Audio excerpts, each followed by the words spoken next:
ఆయన చెప్పండి అన్న. అది మోహన్ బాబు న్యూస్ వైరల్ అవుతుంది కదా, ఎవరు తప్ప అనుకుంటున్నారు? మంచు మనోజు మ్యారేజ్ కాకముందేమో మంచు మనోజు మంచిగా చూసుకున్నారు అన్న, బాగా చూసుకున్నారు, అందరు అంకెలు బాగా కలిసి ఉన్నారు. ఇప్పుడు ఎప్పుడైతే భార్య వచ్చిందో, ఎప్పుడైతే తన పాప ప్రెగ్నెన్సీ ఉందో అప్పటి నుంచి వీళ్ళ మధ్య విభేదాలు మొదలైనవి. అంటే ఎందువల్ల అట్లా మొదలైనాయి అంటే, ఇతను ఏమన్నా బాబు ఆల్రెడీ ఉన్నందుకు మ్యారేజ్ చేసుకునేందుకు ఏమన్నా ఆయన మీద నచ్చట్లేదా, ఇంట్లో వాళ్ళు ఏమన్నా వాళ్ళకి పడట్లేదా, లేకపోతే ఇప్పుడు ఆస్తుపాస్తు పంపకాలు ఇప్పుడు ఎన్నడూ కూడా మంచు మనోజ్ అడగలేదు. ఈ రోజు అడిగినట్టు దానికి కారణం ఏముంది? వీళ్ళ ప్రవర్తన నచ్చట్లేదా, వీళ్ళ పద్ధతులు నచ్చట్లేదా, లేకపోతే దూరం పెడుతున్నారా?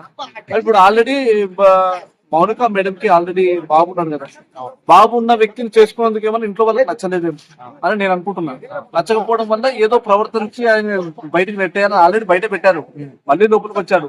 మళ్ళీ అదే భార్య ప్రెగ్నెన్సీ ఉంది కదా, ఎవరు తోడు ఉండాలి కదా, తనకు కూడా ఎవరు లేరని చెప్పేసి మళ్ళీ లోపలికి వచ్చాడు. అయినా సరే మళ్ళీ లోపలికి వచ్చారు, మళ్ళీ బయటకు ఎంటేశారు. నేను చూసాను, గేటు కూడా దుబ్బేశారు, చేశారు. ఇది దారుణం అన్నయ్య.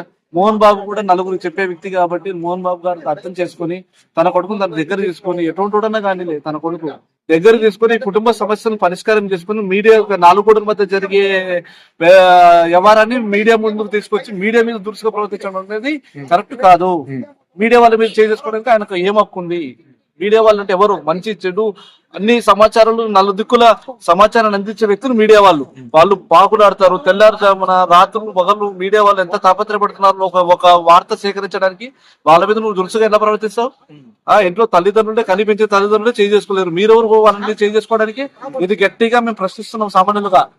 కాబట్టి ఇంకోసారి రిపీట్ కాకుండా మోహన్ బాబు గారిని అభిమానించే వ్యక్తిగా మేము కూడా చెప్తున్నాం, ఇటువంటి రిపోర్టర్ల మీద చేసుకోకూడదు, ఎంతవరకు కూడా సామరస్యంగా మాట్లాడుకోవాలి. కాంగ్రెస్ ఎమ్మెల్సీలు బల్మూరి వెంకట్ గారు, తీన్మార్ మల్లన్న, పొంగులేటి శ్రీను వీళ్ళందరూ స్పందించి అరెస్ట్ చేయాలి, యాక్షన్ తీసుకోవాలంటున్నారు. మరి ఎలా ఉండబోతుంది అన్న యాక్షన్?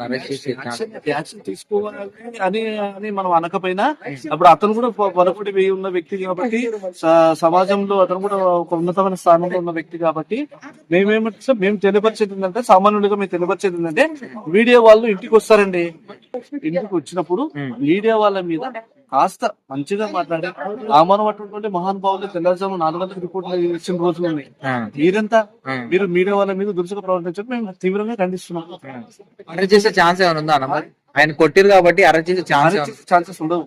ఎందుకంటే అరెస్ట్ చేయడానికి ఆయన దగ్గర ఆధారాలు లేవు, వాళ్ళ దగ్గర ఎట్టి ప్రూఫ్స్ లేవు. వీళ్ళు కూడా ఈ రోజు ఒకటి మీరు ఈ రోజు చూసారో లేదో, ఫోన్ లీక్ ఈ రోజు ఒకటి అయింది, ఫోన్ లీక్ అయింది. రోజు ఆ ఫోన్ లీక్ ఏం మాట్లాడి స్పష్టంగా మంచు నీ తండ్రిని నువ్వు ఎంత మంచి చూసుకున్నావు, నేను ఎంత బాగా చూసుకున్నా, డ్రింక్ చేసావు, నువ్వు బాగా తాగావు, డాక్టర్ కొట్టావు అని నిందలేస్తున్నాడు. కాబట్టి ఆధారం లేవు కాబట్టి అరెస్ట్ చేసే అధికారం, అరెస్ట్ చేసే ఛాన్సెస్ తక్కువ ఉన్నాయి. కాకపోతే ఎందుకంటే మోహన్ బాబు గారు మనస్ఫూర్తిగా తన తరపును తను తెలుసుకొని, తన బిడ్డను తన దగ్గర తీసుకొని, తన కోడని దగ్గర తీసుకొని సామరస్యంగా పరిష్కరిస్తే మంచిది. మరి ఇంటిపై అంటే ఈ సమస్యని తీర్చడానికి చిరంజీవి రావాలి అని అంటున్నారు, ఏమైనా ఛాన్స్ ఉందా? అవునండి, కుటుంబ సమస్యల మధ్యన ఎంతమంది వచ్చినా చెప్పాల్సిన వాళ్ళిద్దరి మధ్యనే జరగాల్సింది, కానీ చిరంజీవి వచ్చినట్టు ఏ సమస్య తీర్చలేదు.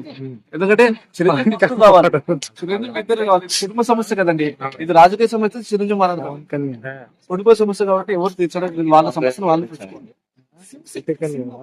పొలిటికల్ అయితే చిరంజీవి గారు